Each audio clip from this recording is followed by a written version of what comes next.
حجت قرآن مجید ہے۔ کسی کو حق حاصل نہیں کہ وہ کوئی بات جو قرآن سے باہر ہے اس کو یہ کہہ کر منوائے کہ وہ خدا کا حکم ہے۔ خدا سے براہ راست علم حاصل ہونا خاصہ نبوت تھا، لیکن کتاب اصول الکافی میں آپ دیکھیں گے کہ شیعہ حضرات نے اس میں امامت کو بھی شریک کر لیا ہے، اگرچہ اس کے لیے انہوں نے نبی کی اصطلاح اختیار کرنے کی بجائے محدث کی اصطلاح استعمال کی ہے۔ اسی طرح سنی حضرات علوم دین کے ماہرین کو امام کہہ کر پکارتے ہیں۔ شیعہ حضرات کے عقیدہ امامت کی روح سے وحی یعنی براہ راست علم ملنے سے امامت کا آغاز ہوتا ہے۔ ان کے ہاں امام ہی وہ ہے جسے خدا کی طرف سے براہ راست علم ملتا تھا۔ یاد رکھیں نبی رسول کو خدا کی طرف سے براہ راست علم ملتا تھا، اور یہ ذریعہ علم محمد صلی اللہ علیہ وسلم کے بعد اب ختم ہو گیا۔ ختم نبوت سے انحراف کرنے سے شیعہ حضرات کا عقیدہ امامت وجود میں آیا۔ تفصیل آپ چاہیں تو آپ کو کلینی کی کتاب الکافی میں ملے گی۔ ہمارے ہاں 6 صحیح احادیث کی کتابیں ہیں اور شیعہ حضرات کے ہاں 4 احادیث کی کتابیں ہیں۔ یہ 4 کتابیں اس لیے معتبر ترین سمجھی جاتی ہیں کیونکہ یہ اپنے ائمہ کرام کے سوا کسی اور کی روایت قبول نہیں کرتے۔ سنی حضرات میں سب سے زیادہ معتبر امام بخاری کی صحیح بخاری سمجھی جاتی ہے۔ اسی طرح شیعہ حضرات کے نزدیک الکافی معتبر ہے۔ الکافی میں امام یا امامت سے متعلق عقیدہ یہ ہے کہ جہاں سے محمد صلی اللہ علیہ وسلم کو وحی ملتی تھی وہیں سے امام کو علم ملتا ہے، مگر اس کے لیے انہوں نے اصطلاح محدث استعمال کی ہے۔ اس کی سند بھی وہی اختلاف قرات دی جاتی ہے۔ مرض سنیوں اور شیعوں دونوں کو لاحق ہے، لہذا قرآن کی روشنی میں مرض کا علاج سوچیے۔ آپ کو تو معلوم ہی ہوگا کہ سنی حضرات 1000 سال سے شیعوں کے خلاف اٹھے ہوئے ہیں، لیکن حیرت کی بات یہ ہے کہ یہی عقیدہ خدا اپنے ہاں لیے بیٹھے ہیں کہ محدث بھی پیدا ہوتے ہیں، یہ خدا کی طرف سے معمور من اللہ ہوتے ہیں۔ شیعہ حضرات ان کو امام کہتے ہیں، لیکن سنی حضرات ان کو اولیاء کرام کہتے ہیں۔ یہ صرف اور صرف الفاظ بدلے ہوئے ہیں۔ ان کے ہاں امام ہے اور ہمارے ہاں ولی ہے۔ 1000 سال سے یہ جھگڑا چلا آ رہا ہے کہ سنی حضرات کہتے ہیں کہ امامت کا عقیدہ دین نہیں ہے، اسی پر تو ہم سنی حضرات جھگڑتے ہیں، کہتے ہیں کہ عقیدہ امام کا انکار دین کا انکار نہیں ہے۔ سنیوں کے ہاں بھی امامور من اللہ چلے آ رہے ہیں۔ امامت پر تو یہ سب کچھ ہو رہا ہے، لیکن خدا کے ہاں سے براہ راست علم حاصل کرنے والے محدث ہم سنی بھی مانتے ہیں۔ اسی طرح شیعوں کے ہاں بھی محدث ہیں۔ سنیوں کے ہاں تو یہ روایت حضرت ابن عباس رضی اللہ تعالی عنہ کی ہے۔ یہ سنی حضرات کے ہاں صحابہ کرام رضوان اللہ علیہم میں سے سب سے پہلے اور بڑے مفسر ہیں۔ جو قرات حضرت ابن عباس رضی اللہ تعالی عنہ میں آیا ہے اسے ہم سنی حضرات مانتے ہیں، اور اس طرح مانتے ہیں کہ نبی اور رسول کے ساتھ محدث بھی خدا کی طرف سے آتے ہیں۔ کہتے ہیں کہ نبوت کا سلسلہ ختم ہوا ہے، محدثیت کا سلسلہ تو ختم نہیں ہوا ہے۔ شیعہ حضرات نے امامت کو نبوت نہیں کہا، بس امامت کہہ دیا، اور ہم سنی حضرات کے ہاں نبوت تو نہیں ہے، محدثیت ہے۔ محمد صلی اللہ علیہ وسلم کے بعد امامت اور محدثیت کے تصور سے ایک گناہونی سازش نے جنم لیا، کیونکہ دونوں کے ہاں خدا سے براہ راست علم حاصل کرنے کا دعویٰ موجود ہے۔ بنی امیہ کے خلاف پروپیگنڈا ایران کے ابو مسلم خراسانی نے پھیلایا۔ تاریخ کے مطابق ابو مسلم خراسانی، جس کا نام ابراہیم بن عثمان بن بشار تھا، نے اہل بیت کے نام سے پروپیگنڈا شروع کیا۔ یہ ایرانی الاصل تھا اور بزر جمہر کی اولاد سے تھا۔ ایران کے شہر اصفہان میں پیدا ہوا اور کوفہ میں ابتدائی پرورش پائی۔ اس کے پروپیگنڈے کی بنیاد پر سلطنت بنی امیہ کی بنیادیں متزلزل ہو گئیں۔ امام زین العابدین کے فرزند زید نے کوفہ میں بغاوت کر دی۔ ابو مسلم خراسانی کا پروپیگنڈا کامیاب ہو گیا۔ اس زمانے میں ایک آنے والے مہدی کا عقیدہ بھی عام ہو رہا تھا، اور ساتھ ہی روایات پھیلائی جا رہی تھیں کہ آنے والا خراسان سے آئے گا۔ ابو مسلم نے آنے والے کا پروپیگنڈا بڑی شدت سے کیا۔ جب فضا سازگار ہوئی تو اس نے سن 128 ہجری میں خراسان فتح کر لیا، اور 132 ہجری میں ایک فیصلہ کن جنگ کے بعد بنی امیہ کا خاتمہ ہو گیا اور سلطنت بنو عباس کی طرف منتقل ہو گئی۔ بنو عباس کی سلطنت کا پہلا خلیفہ عبداللہ تھا، جو صفاح کے لقب سے مشہور ہے۔ حضرت زین العابدین کے بعد شیعوں کے جس گروہ نے امام باقر کو امام برحق تسلیم کیا، وہ ان کے بعد ان کے بیٹے امام جعفر صادق کی امامت کے ہی قائل رہے، لیکن اس کے بعد یہ گروہوں میں بٹ گئے۔ ان میں سے ایک گروہ نے کہا کہ امام جعفر صادق کے بعد ان کے بڑے فرزند اسماعیل امام منصوص ہیں، اور دوسرے گروہ نے ان کی بجائے ان کے دوسرے بیٹے امام موسیٰ کاظم کو امام تسلیم کر لیا۔ پہلے گروہ کے 6 امام حضرت علی رضی اللہ تعالیٰ عنہ، حضرت امام حسن رضی اللہ تعالیٰ عنہ، امام حسین رضی اللہ تعالیٰ عنہ، امام زین العابدین رضی اللہ تعالیٰ عنہ، امام باقر رضی اللہ تعالیٰ عنہ اور امام جعفر صادق ہیں جن کو یہ برحق تسلیم کرتے ہیں۔ اس سے پہلے گروہ کو اسماعیلیہ کہا جاتا ہے۔ باطنی، فدائی اور اس قسم کے دوسرے غالی شیعہ فرقے عام طور پر انہی سے متعلق ہیں۔ آج آغا خانی اور بوہرے اس فرقے کی دو مشہور شاخیں ہیں۔ اسماعیلیوں کا سب سے مشہور فرقہ نظاری ہے جن کا ایک امام حسن بن صباح تھا۔ باطنی فدائی اس کے معتقدین کہلاتے تھے۔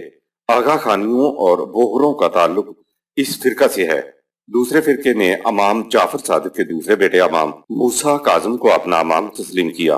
یہ فرقہ اثنا عشری یا امامیہ کہلاتا ہے اور جمہور شیعہ اس سے متعلق ہیں۔ یہ 12 اماموں کے قائل ہیں اور اس سلسلہ کے آخری امام محمد کے متعلق ان کا عقیدہ ہے کہ وہ زندہ ہیں اور عراق کے ایک غار میں مستور ہیں۔ قیامت کے قریب ان کا ظہور ہوگا اور وہ ساری دنیا پر اپنی حکومت قائم کریں گے۔ انہیں کو یہ لوگ امام مہدی کہتے ہیں۔ شیعوں کے تمام فرقوں میں امام کے منصوص ہونے اور مہدویت آنے والے امام کا عقیدہ ان سب کے ہاں پایا جاتا ہے۔ کچھ صوفیاء کے بارے میں سنیوں میں دو وحی کا عقیدہ گھڑا گیا اور اس طرح قرآن سے خارج عقائد و احکام کو مثلہو معہو کہہ کر قرآن کا ہم پلہ قرار دے دیا گیا، لیکن یہ چیز صرف رسول اللہ صلی اللہ علیہ وسلم کی ذات اقدس یعنی منسوب الی الرسول اقوال تک محدود رہی اور اس کا بحاصل احادیث کا سرمایہ ہے۔ ضرورت محسوس کی گئی کہ خدا کے ہاں سے براہ راست علم پا لینے کے امکان کو قیامت تک دراز کر دیا جائے تو اس ضرورت کو اہل تصوف نے پورا کر دیا۔ پہلا شخص جو صوفی کے لقب سے مشہور ہوا وہ کوفے کا رہنے والا ابو ہاشم عثمان بن شریف تھا جس کی وفات 160 ہجری میں رملہ کی خانقاہ کے قریب ہوئی۔ تصوف کی بنیاد اس عقیدے پر ہے کہ انسان خاص قسم کے مجاہدات، ریاضیات، مراقبات اور چلہ کے ذریعے اس مقام پر پہنچ سکتا ہے جہاں وہ خدا سے براہ راست مکالمہ اور مخاطبہ کر سکے۔ ظاہر ہے کہ شیعہ حضرات اس عقیدے کے حامی نہیں ہیں۔ وہ اس قسم کے مکالمہ و مخاطبہ کو صرف اپنے آئمہ منصوص تک محدود سمجھتے ہیں،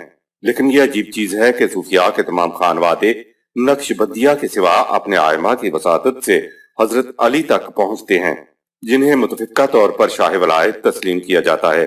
ان کے نزدیک ولایت کا درجہ خلافت سے بہت بلند ہے۔ صوفیاء کے نزدیک بھی تصوف کے بلند ترین مقام پر صرف اہل بیت پہنچ سکتے ہیں۔ ابن عربی فتوحات مکیہ میں لکھتے ہیں کہ قطب الاولیاء ہمیشہ اہل بیت میں سے ہوتا ہے۔ دیگر صوفیاء جو ان سے متفق نہیں ان کا عقیدہ ہے کہ صرف قطب الاقطاب اہل بیت میں سے ہی ہوتا ہے۔ اہل تشیع کے ہاں محدثیت کا عقیدہ یہ ہے کہ جس سر چشمہ علم خداوندی سے رسول کو وحی ملتی تھی اسی سے ائمہ اکرام کو بھی علم حاصل ہوتا تھا، اور یہی عقیدہ سنیوں میں اہل تصوف کا بھی ہے۔ لیکن صوفیاء اپنے اس علم کا نام وحی کی بجائے کشف یا الہام رکھتے ہیں۔ انہوں نے یہ لفظی سا فرق ڈال لیا، ورنہ مفہوم و معانی کے اعتبار سے دونوں ایک ہی ہیں، یعنی خدا سے براہ راست علم حاصل ہونا۔ محدثیت، مجتہد اور مجدد نے آخر کون سی آیات اللہ کو محکم کیا ہے جنہیں محدث، مجتہد اور مجدد سمجھا جاتا ہے؟ ان کا دعویٰ تو یہ ہوتا ہے کہ ہم دین میں آمیزش کو الگ کرنے کے لیے آئے ہیں، لیکن 1000 سال سے زیادہ تاریخ میں کوئی گنوائے تو صحیح کہ انہوں نے کون کون سی آمیزشیں دین سے الگ کی ہیں۔ چند ہی گنوا دیں، اور ان میں سے کس نے دین خالص پیش کر کے نظام خداوندی قائم کیا تھا؟ حقیقت یہ ہے کہ ہر مجدد کے بعد ایک نیا عقیدہ اور نیا فرقہ وجود میں آیا ہے۔ جب کشف و الہام والوں کا خدا سے براہ راست تعلق ہوتا ہے تو ان میں سے وہ کون کون ہیں جنہوں نے خالص دین خداوندی سے آمیزشوں کو الگ کیا تھا؟ کس نے خدا کی آیات کو محکم کیا تھا؟ ثم یحکم اللہ آیاتہ، سورہ 22 آیت نمبر 52۔ انبیاء براہ راست خدا سے علم حاصل کرتے تھے تو خدا کی آیات کو محکم کرتے تھے۔ اب یہ جو خدا سے براہ راست علم حاصل کرتے ہیں تو وہ کون کون سی آیات ہیں جن کو انہوں نے محکم کیا ہے؟ یہ جو اس آیت میں ثم یحکم اللہ آیاتہ ہی آیا ہے تو وہ اسی قرآن کی آیات کو محکم کرنے والی بات ہونا چاہیے۔ شکر ہے صوفیاء کے ہاں الہام یا کشف کا نام آیات اللہ نہیں رکھا ہوا ہے۔ یہ جو ان کا الہام، کشف یا معموریت تھی وہ قرآن کی آیات کی طرح آیات اللہ نام کی کوئی چیز نہیں ہے۔ انہوں نے اپنے کسی دعوی کا نام آیات اللہ نہیں رکھا۔ ان میں سے کسی نے بھی آیات اللہ کو محکم نہیں کیا تو پھر ان تمام کا خدا سے براہ راست علم حاصل کرنے کا مقصد کیا ہے؟ اب ان تمام حضرات کے دعوی کی تنسیق کا طریقہ یہ ہوگا کہ مانا جائے کہ نمبر 1 اب کوئی نبی نہیں آئے گا، نمبر 2 اب کوئی معبور من اللہ نہیں آئے گا، نمبر 3 قرآن تا قیامت محفوظ ہے تو اب کسی کو خدا سے علم حاصل کرنے کی ضرورت ہی نہیں ہے رہی، نمبر 4 محمد صلی اللہ علیہ وسلم کے بعد کوئی انسان خدا سے براہ راست علم حاصل نہیں کر سکتا۔ نمبر 5، قرآن کی آیات مکمل ہیں، غیر متبدل ہیں اور محفوظ بھی ہیں۔ اب قرآن کی آیات کو کسی نبی رسول نے آ کر محکم نہیں کرنا، کسی نے خدا کی طرف سے براہ راست علم پا کر آیات اللہ کو محکم نہیں کرنا۔ نمبر 6، خدا کی کتاب حرفن حرفن لفظن لفظن وہی ہے جو خدا نے نازل کی ہے، اور جو قرآن آج ہمارے پاس ہے اسی کو رسول اللہ صلی اللہ علیہ وسلم نے امت کو دیا ہے۔ نمبر 7، پہلا ایمان یہی ہے کہ وہی صرف یہی ہے جو قرآن میں ہے، قرآن سے باہر وہی کوئی نہیں ہے۔ نمبر 8، جسے قرآن نے آیات ہی سورہ 22 آیت نمبر 52 کہا ہے وہ اس قرآن کی آیات ہیں، ان کے مفہوم کی روایات کی روح سے تحریف کر دی گئی ہے۔ اب قرآن کی آیات کو محکم کرنے کے لیے کوئی نہیں آئے گا، حاملین قرآن ہی نے آیات اللہ کے مفہوم کو قرآن ہی کے ذریعے محکم کرنا ہے۔ نمبر 9، یہ سمجھا جائے کہ جو کچھ قرآن میں ہے وہ دین اللہ ہے، اور جو قرآن میں نہیں ہے وہ دین اللہ نہیں ہے۔ نمبر 10، الہام، کشف، امامت، محدثین، معمور من اللہ، مثلہ معاہو، یہ سب خلاف قرآن باتیں ہیں، ختم نبوت کے تصور کے خلاف ہیں، ان کا انکار کرنا ہوگا۔ نمبر 11، محمد صلی اللہ علیہ وسلم کے بعد تو حضرت عمر رضی اللہ تعالی عنہ کے قول کے مطابق دین حسبنا کتاب اللہ ہے، یعنی ہمارے لیے خدا کی کتاب کافی ہے۔ آیت نمبر 53، لِيَجْعَلَ مَا يُلْقِي الشَّيْطَانُ فِتْنَةً لِّلَّذِينَ فِي قُلُوبِهِم مَّرَضٌ وَالْقَاسِيَةِ قُلُوبُهُمْ وَإِنَّ الظَّالِمِينَ لَفِي شِقَاقٍ بَعِيدٍ۔ وہی میں مفاد پرست انسانوں کی آویزشوں سے ہوتا یہ تھا کہ جن لوگوں کے دلوں میں مرض ہوتا یا جن کے دل حقائق قبول کرنے کی طرف سے سخت ہو جاتے، وہ خود بھی تحریف کے فتنہ میں مبتلا رہتے اور دوسروں کو بھی اس میں مبتلا رکھتے۔ غور تو کرو یہ اپنی سرکشی میں کتنے دور نکل گئے۔ آیت میں 2 گروہوں کا ذکر ہے، ایک کے لیے کہا فی قلوبہم مرض، سورہ 22 آیت نمبر 53، یعنی یہ منافق گروہ ہے جو بڑی خاموشی اور چالاکی کے ساتھ قرآن کے مفہوم میں تحریف کرتا ہے۔ یہ گروہ عموماً مذہبی پیشوائیت پر مشتمل ہوتا ہے اور تعداد میں تھوڑے ہوتے ہیں۔ دوسرے گروہ کے لیے کہا القاسیات قلوبہم، یعنی سورہ 22 آیت 53، جن کے دل حقائق قبول کرنے کی طرف سے سخت ہو جاتے ہیں۔ یہ پہلے گروہ کی پیروی کرنے والے لوگ تعداد میں زیادہ ہوتے ہیں اور نہایت نیک نیتی کے ساتھ پہلے گروہ کی سازشوں پر عمل کرتے ہیں۔ مسلسل اصلاح پرستی سے ان کے اندر سوچنے سمجھنے کی صلاحیت ہی سلب ہو جاتی ہے، جس کی وجہ سے ان کے دل قبولیت حق کے لیے سخت ہو جاتے ہیں۔ یہ اپنی روش پر غور و فکر بھی نہیں کرتے۔ یہ گروہ پہلے گروہ کے فریب میں آیا ہوا ہوتا ہے۔ جب خالص آیات خداوندی کی کوئی آواز کہیں سے اٹھتی ہے تو یہ دونوں گروہ اس کے پیچھے پڑ جاتے ہیں۔ آیت نمبر 54، وَلِيَعْلَمَ الَّذِينَ أُوتُوا الْعِلْمَ أَنَّهُ الْحَقُّ مِنْ رَبِّكَ فَيُؤْمِنُوا بِهِ فَتُخْبِتَ لَهُ قُلُوبُهُمْ وَإِنَّ اللَّهَ لَهَادِ الَّذِينَ آمَنُوا إِلَى صِرَاطٍ مُسْتَقِيمٍ۔ جن لوگوں کو وحی کا علم عطا ہوا ہے وہ اچھی طرح جان لیں کہ اب یہی قرآن تیرے رب کی طرف سے حقیقت ثابتہ ہے۔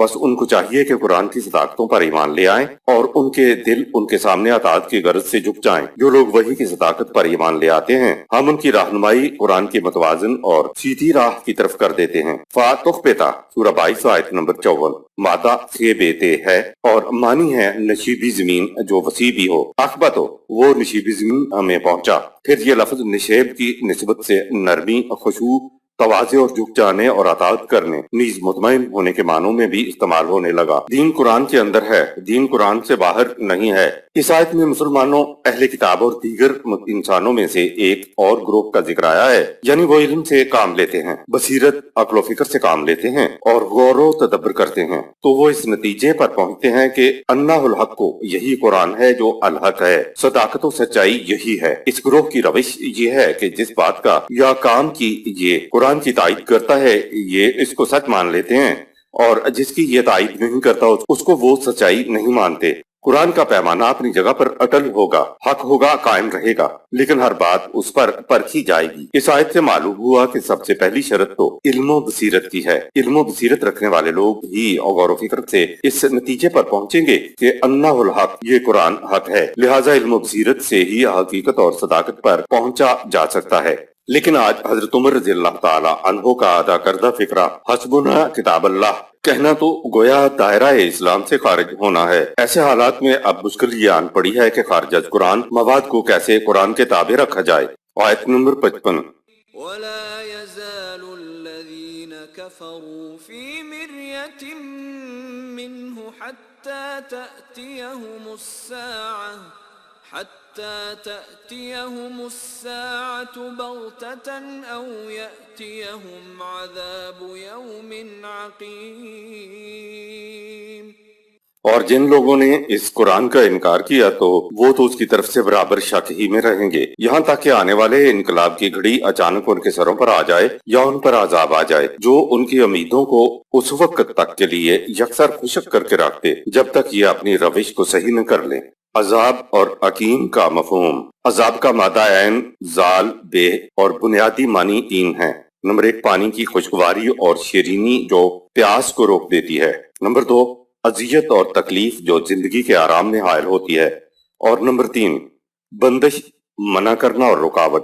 عذاب ان تنکوں یا کوڑے کرکٹ کو بھی کہتے ہیں جو پانی کے اوپر پڑ جائیں اور اس طرح پانی کو گندا یا گدلا کر دیں۔ عذبہ تو ایک درخت ہے جسے کھا کر اونٹ مر جاتے ہیں۔ عذب، سزا، نیز بھوک، پیاس اور تکلیف کو بھی کہتے ہیں۔ عذوب اور عازب وہ آدمی یا اونٹ یا گھوڑا جو پیاس کی شدت کی وجہ سے کھانا پینا چھوڑ دے، جو بغیر کچھ کھائے رات گزار دے، اسے بھی عازب کہتے ہیں۔ اس کے علاوہ خانماں خراب، بھوک، پیاس، تکلیف اور جس کو چھت نصیب نہ ہو، سب کے لیے عذابوں کا لفظ آتا ہے۔ عقیمن، خزاں کے موسم میں پتے جھڑ جاتے ہیں، اس کے بعد بہار کا موسم آتا ہے، شاخوں پر کونپلیں پھوٹتی ہیں، پتے نکلتے ہیں، ہریالی چھا جاتی ہے، لیکن درختوں میں ایسی بھی شاخیں ہوتی ہیں جن میں کونپلیں نہیں پھوٹتی، پتے نہیں نکلتے، ایسی شاخ جو ٹوٹ کر یا ویسی ہی سوکھ گئی ہو، اس پر پھر کبھی ہریالی نہیں آتی، ایسی شاخ کو عقیم کہتے ہیں۔ اس کے علاوہ بانجھ عورت کے لیے بھی یہ لفظ استعمال ہوتا ہے۔ اس کے علاوہ ایسی اقوام کے لیے بھی یہ لفظ استعمال ہوتا ہے جس میں حیات تازہ کی نمود نہ ہو۔ ایسی اقوام کے افراد چلتی پھرتی لاشیں ہوتی ہیں۔ آیت نمبر 56۔ الملك يومئذ لله يحكم بينهم فالذين آمنوا وعملوا الصالحات في جنات النعيم۔ سرکشوں کی امیدوں کا عقیم بن جانا اس دور میں ہوگا جب قوت و اقتدار سب کا سب قانون خداوندی کو حاصل ہوگا اور تمام امور کے فیصلے اس قرآن کے مطابق ہوں گے۔ جو لوگ اس کی صداقت پر یقین رکھتے ہوں گے اور اس کے مطابق صلاحیت بخش پروگرام پر عمل پیرا بھی ہوں گے تو انہیں زندگی کی خوشحالیاں اور شادابیاں نصیب ہوں گی۔ نظام خداوندی کی تشکیل کے بعد خدا اسی دنیا میں سامنے آ جاتا ہے۔ جس دور میں آیات اللہ محکم ہوں گی یعنی قوانین خداوندی کے مطابق نظام قائم ہوگا، اس دور میں قوت و اقتدار سب کا سب قانون خداوندی کو حاصل ہوگا۔ ایسے ہی دور کو خدا نے یوں بیان فرمایا، الملک یومئذ للہ، سورہ 22 آیت نمبر 56۔ وہ دور جس میں قوت و اقتدار سب کا سب قانون خداوندی کو حاصل ہوگا۔ ہر نبی کرتا یہ تھا کہ سرکشوں سے قوت و اقتدار چھین کر نظام خداوندی قائم کر دیتا تھا۔ اگر بعثت کی جگہ نبی کے لیے یہ ممکن نہ ہوتا تو وہ کسی سازگار جگہ کی طرف ہجرت کر جاتا تھا اور وہاں جا کر نظام خداوندی کی تشکیل کر دیا کرتا تھا۔ ختم نبوت کے بعد اب انبیاء کرام بشمول نبی اکرم صلی اللہ علیہ وسلم کی اس سنت کو ادا کرنے کا فریضہ اس امت پر عائد ہوتا ہے کہ آیات اللہ کو محکم کریں۔ آیات اللہ کی محکمیت کی نشانی یہ ہے کہ الملک یومئذ للہ، وہ دور جس میں قوت و اقتدار سب کا سب قانون خداوندی کو حاصل ہوگا۔ انسان کی طبیعت کے اختلاف اور مختلف رجحانات و میلانات کی وجہ سے باہمی اختلافات ہوں گے۔ ان اختلافات کے مٹانے کا طریقہ یہ ہے کہ فیصلہ خدا کی کتاب کی روح سے کیا جائے۔ سورہ 42 آیت نمبر 10۔ کتاب کا فیصلہ کس کا فیصلہ سمجھا جائے گا؟ فرمایا ذالکم اللہ، سورہ 42 آیت نمبر 10۔ اللہ کی تلاش میں تم ہو تو دیکھو یہ ہے تمہارا اللہ، خدا کی کتاب یا خدا کے قوانین کے مطابق حکمرانی دراصل خدا کی حکمرانی ہی ہوتی ہے۔ تم قوانین خداوندی کے مطابق فیصلے پر غور کرو، تمہیں کہیں کوئی جھول نظر نہیں آئے گا۔ تو ذالکم اللہ، یہ ہے تمہارا اللہ اور یہ ہے تمہارے اللہ کا فیصلہ۔ اب اس کتاب کو کوئی تبدیل نہیں کر سکتا۔ سورہ 6 آیت 115۔ اور کتاب کے مطابق فیصلے دراصل خدا ہی کے فیصلے ہوتے ہیں۔ آیت نمبر 57۔ والذین کفروا وکذبوا بآیاتنا فأولئک لهم عذاب مہین۔ اور جو لوگ ان قوانین کا انکار کر رہے ہیں اور انہیں جھٹلا رہے ہیں انہیں ذلت آمیز سزا ملے گی۔ مہین کا مادہ ہے واؤنون، ہان یہون ہونن کے معنی ہیں ذلیل ہونا، اور ہن شیئن و اہانہ کے معنی ہیں کسی چیز کو حقیر سمجھنا، اس کی اہانت کرنا۔ عذاب مہین کا مطلب ہے ذلت آمیز سزا جس سے آدمی بے وقت اور حقیر ہو جائے۔ آیت نمبر 58۔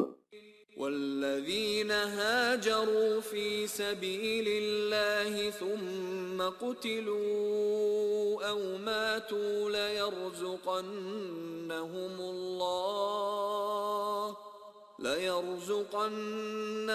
الله رزقا حسنا وإن الله لهو خير الرازقين۔